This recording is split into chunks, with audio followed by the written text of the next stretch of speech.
Okay, the next topic is average probability of symbol error in BFSK. As we know, this is the detection block diagram. X of t is the received signal. This is the correlator 1, correlator 2, pi 1 of t and pi 2 of t is given here for these two. The output of the correlator 1 is x1, the output of the correlator is x2. This is added and subtracted. This is L, and this is decision device whose threshold is set equal to 0. It will choose symbol 1 if L is greater than 0. It will choose symbol 0 if L is smaller than 0. So that you should keep in your mind. Now the received signal x of t can be written as the sent signal s of t plus the white noise which is added, which is w of t. Now as we know that there are two symbols, so x of t can be divided into two, that is s1 of t plus w of t, that is when symbol 1 is transmitted, and s2 of t plus w of t when symbol 0 is transmitted, because there are two symbols. So s1 of t is transmitted for symbol 1, s2 of t is transmitted for symbol 0, which you have seen, and these are the errors which are added to the sent signals. Now where this w of t is nothing but additive white Gaussian noise whose mean will be is equal to 0 and variance will be is equal to n naught divided by 2. That you should keep in your mind, that the mean is 0 and variance is equal to n naught divided by 2. Now let us consider that we have transmitted symbol 0 and then the received signal is given by, then the received signal is given by actually only when 0 is transmitted. This is the received signal. So I can write x of t is equal to s2 of t plus w of t. Now when 0 is received here, this 0 will go here also, this 0 will go here also, right? Now let us see output of correlator 1. The output of correlator 1, that is actually denoted by x1. So x1 we are going to get when it is going to be integrated over a period of 0 to tb because of the block diagram. What will be integrated? The received signal which is multiplied with pi 1 of t, received signal which is multiplied by pi 1 of t, that is the correlator output. Now as we know that x of t is this, so let us put x of t here, that is s2 of t plus w of t pi 1 of t dt, and let us split the integration into two parts.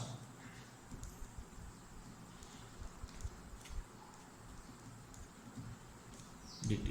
Now see here, this is the s2 of t. s2 of t is transmitted only when symbol 0 is transmitted. When the symbol 0 is transmitted, it should get multiplied with pi 2 of t, not with pi 1 of t, if you remember the generation. So because of that, this will become equal to 0. So 0 plus this is nothing but w1. So x1 is equal to 0 plus w1. Now what is w1? w1 is the sample of what? Sample of random Gaussian variable w, capital W, right? w1, because 1 is there, so w1, which does have a Gaussian mean. So I am write just GUA for Gaussian distribution. It's a Gaussian distribution with 0 as the mean and variance is equal to n naught divided by 2. The variance is equal to n naught divided by 2. So x1, what is x1 then? x1 is the sample of random variable capital X1, as w1 is random sample of w1, so like that x1 is the random variable of x1 or x, you can say x1. Now the mean, let us find the mean of random variable. Let us find the mean of the random variable x1. So that is denoted by e of x1, random. This is the mean. So as we know that x1 we just got, it is equal to 0 plus w1, right? So it is average of 0 plus w1, which is average of 0 plus average of mean of w1. 0 is 0, and we know that w1 does have the mean as is equal to 0, so this is also 0, so the total mean will be is equal to 0. Now let us see the variance of x1. So variance of x1 is equal to variance of 0 plus w1, which is nothing but variance of 0 plus variance of w1. Variance of 0 is 0, and variance of w1 we just know that variance of w1 is n naught divided by 2. So total variance of x1 is n naught divided by 2. Now like that, let us go for output of correlator 2. Output of correlator 2, which is denoted by x2, and I am going to get x2 when I integrate 0 to tb what x of t, that is received signal, and which is getting multiplied with pi 2 of t dt. Now again the x of t, same formula, s2 of t plus w of t pi 2 of t dt. Let us split the integration, so it will be 0 to tb s2 of t pi 2 t dt, 0 to tb w of t pi 2 t dt.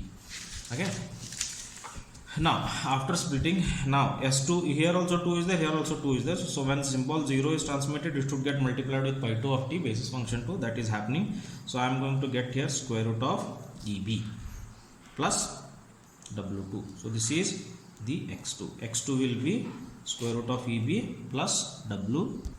Now again the same thing, let us find the mean of x2. Mean of x2 is given by e of x2, which is equal to e of square root of eb plus w2, which is nothing but e of square root of eb, means average mean of eb, and mean of w2. Now mean of eb, there is only single term, so it will be eb only. Mean is nothing but what, addition of all divided by total number, so the only one is there, so divided by 1 we will get the same thing, and we know that the mean of noise is always 0, so I am going to get here eb. So like that, variance of x2 will be given by variance of square root of eb plus w2, variance of square root of eb plus variance of w2. Now no variance, because variance is nothing but change, it is not changing, it's a constant value, so variance will be 0, and we know that the variance of noise is always n naught divided by 2, so the variance of x2 is n naught divided by 2.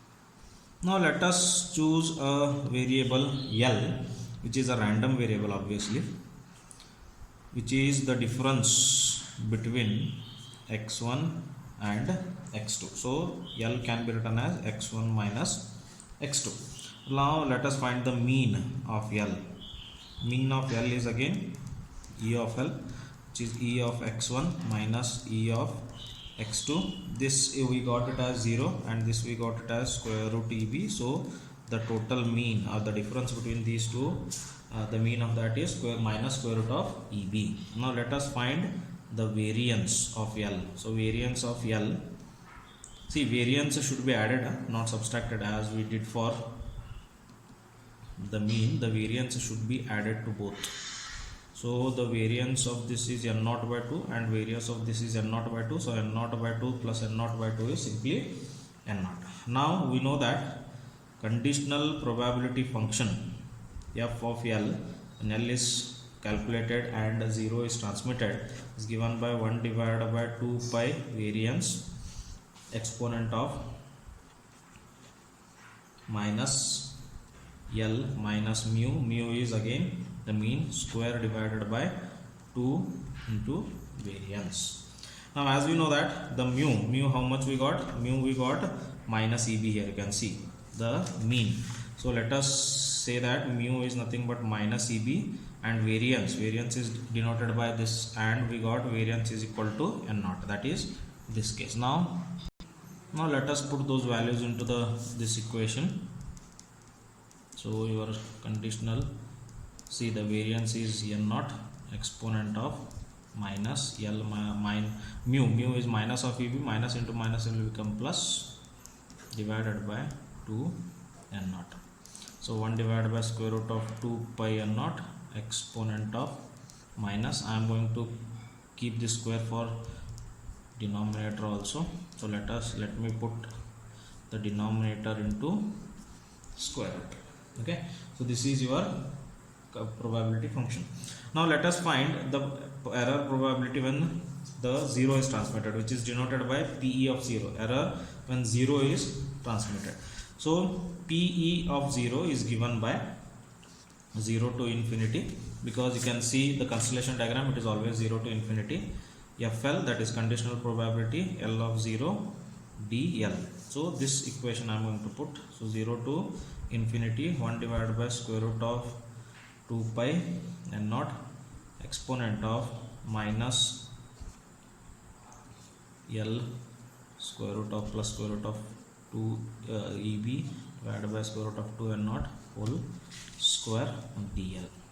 Okay, now let us put Z is equal to L plus square root of EB divided by square root of 2 and not. So now dz will be is equal to dl plus 0 divided by square root of 2 n naught. So dl will be is equal to square root of 2 n naught multiplied by dz. So when l is equal to 0, then z will be is equal to square root of eb divided by 2 n naught. So if I put l is equal to 0, this will remain obviously, right? Now when l is equal to infinity, that is upper limit, z will be also is equal to infinity. Now the things will change. Now the limits will change to this, to infinity, correct? Now infinity. After that I am going to write here exponent of 1 divided by square root of 2 pi n naught, exponent of, in this place I am going to put z, so minus z whole square, square root of 2 n naught dz. Square root of 2 n naught, square root of 2 n naught will get cancelled. So once these will get cancelled, then what happens? The remaining things you can write. The remaining things are 1 by square root of pi, I will take it out. So square root of EB divided by 2 n naught to infinity exponent of minus z square dz. Now we know that what do we know? That ERFC of u is equal to 2 divided by square root of pi u to infinity exponent of minus u square du. So in the place of u here, in the place of u, in this place what do we have? Square root of EB divided by n naught. So what I can write? I can write it as 1 by 2. Why 1 by 2? Because this 2 is extra needed, right? So I am going to multiply 2 here and I am going to divide it by 2 also. Okay, so this 1 by 2 will remain, rest all things is like this. So 1 by 2 ERFC square root of EB divided by 2 n naught. So this is equation number 2. Like that, similarly you can find the error probability when symbol 1 is transmitted. We will get the same thing, ERFC 1 divided by 2 ERFC square root of EB divided by 2 n naught. Now the probability of transmitting symbol 0 and probability of transmitting symbol 1 is same, that is half. So total error probability is probability of transmitting 0 and error associated with it plus transmitting probability of symbol 1 and error associated with it. So it is half ERFC square root of EB divided by 2 n naught plus half ERFC square root of EB divided by 2 n naught. Half into half is 1/4, 1/4 and 1/4 is again half. So half ERFC square root of EB divided by 2 n naught. So this is the average error probability of BFSK signal. In the form of Q function, the error probability will be given as Q function of square root of EB divided by n naught. So this is in the form of Q function and this is in the form of ERFC function.